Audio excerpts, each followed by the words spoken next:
এখনো আওয়ামী আমলের যে লেসপেন্সার, সেই লেসপেন্সার এখনো এই বিচার বিভাগের মধ্যে বসে আছে বলে এমন হচ্ছে। আমরা জনগণেরই অংশ। সরকারের যে সিদ্ধান্ত,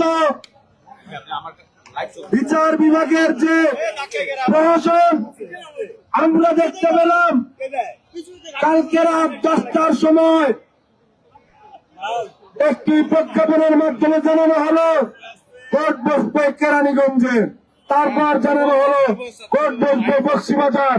কালকে 24 ঘন্টার মধ্যে এই কোর্ট বসা নিয়ে যে পরিমাণ প্রশাসন আমরা দেখতে পেয়েছি, এর মাধ্যমে প্রমাণিত হয় বাংলাদেশের যে বিচার বিভাগ আছে তা পুরোপুরি সংস্কার করা হয়নি।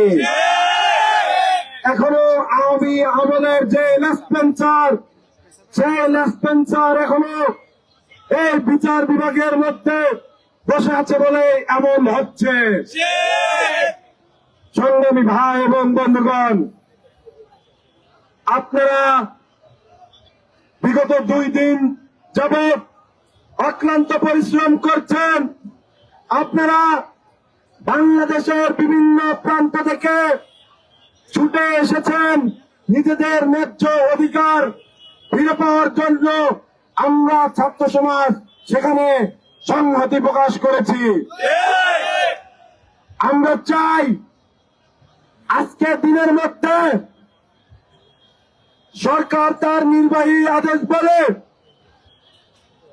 বিডিআর এর যারা ক্ষতিগ্রস্ত নিরপরাধ আছে তাদের জন্য কোন ফলাফল বয়ে আনো। সেটি যদি না হয় তাহলে আমাদের আন্দোলন আরো বেশি কঠোর হবে। আমরা শাহবাগ পর্যন্ত এসেছি, আমাদের ইচ্ছা নেই এর চেয়ে বেশি সামনে যাওয়ার, কিন্তু আমাদেরকে বাধ্য করবেন না। ধৈর্যের কিন্তু সীমা ক্রস করে যাবে। সংগ্রামী ভাই এবং বন্ধুগণ, কালকে আমরা বিডিআর এবং ক্ষতিগ্রস্ত বিডিআর সদস্যদেরকে নিয়ে এবং ছাত্রদের প্রতিনিধি নিয়ে 9 সদস্যের একটি প্রতিনিধি দল মাননীয় প্রধান উপদেষ্টার কার্যালয় তার বাসভবনে গিয়েছিলাম, কিন্তু প্রয়োজনীয় যে আশ্বাস, সেই আশ্বাসটুকু আমরা পাইনি। এর আগে যখন কমিশন গঠন করা হয় আমাদের ছাত্র জনতার দাবির প্রেক্ষিতে এবং ক্ষতিগ্রস্ত বিডিআর এর ডাকে যখন কমিশন গঠিত হয়, আমরা দেখি সেখানে কার্যপরিধির 2-1 ধারাতে বলা আছে যারা শাস্তি পেয়েছে তারা অপরাধী হিসেবে থাকবে। তাহলে আপনারা যে নতুন করে তদন্ত করবেন তার অর্থ কি? আমরা বলতে চাই এই বিডিআর যারা 18,519 জন সদস্যকে তাৎক্ষণিকভাবে চাকরিচ্যুত করা হয়েছে, তাদের জীবন জীবিকার দায় রাষ্ট্রের। যদি কোনোভাবে রাষ্ট্রীয় জুলুম মওকুফ না হয় তাহলে আমরা ছাত্র জনতা এবং ক্ষতিগ্রস্ত বিডিআর সদস্য দুর্বার আন্দোলন করে তুলব। সংগ্রামী ভাই এবং বন্ধুগণ, আমরা চাই অতি দ্রুত সময়ের মধ্যে সরকারের তরফ থেকে একটি বার্তা আসুক।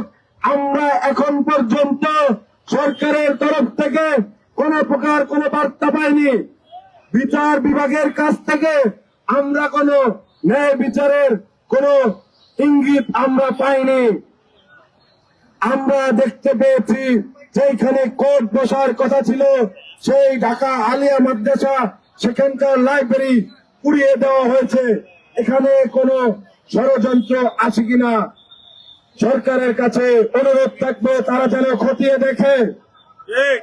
কারণ আমরা জানতে পেরেছি বিডিআর পরিবারগুলো যেন ন্যায্য বিচার না পায়, তারা যেন ন্যায্য হিস্সা না পায়, সেজন্য অনেক লেসপেন্সার আওয়ামী লীগের দালাল সেটি চায় না।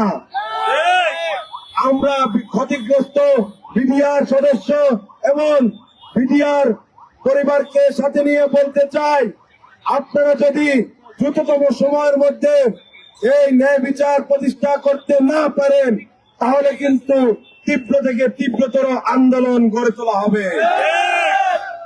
আমরা এখানে চাই না জনদুর্ভোগ সৃষ্টি হোক।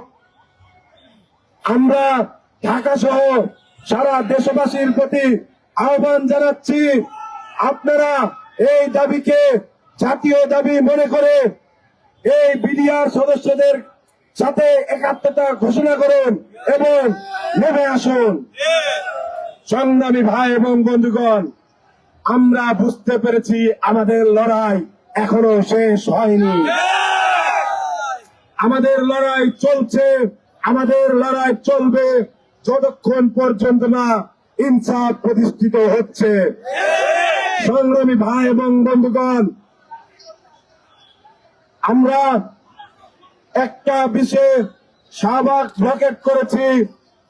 1 ঘন্টা শাহবাগ ব্লকেট কর্মসূচি শেষে আমরা আবারও শহীদ মিনারে ফেরত যাব, কারণ আমরা চাই না কোন প্রকারের কোন জনদুর্ভোগ সৃষ্টি হোক। ইনকিলাব জিন্দাবাদ।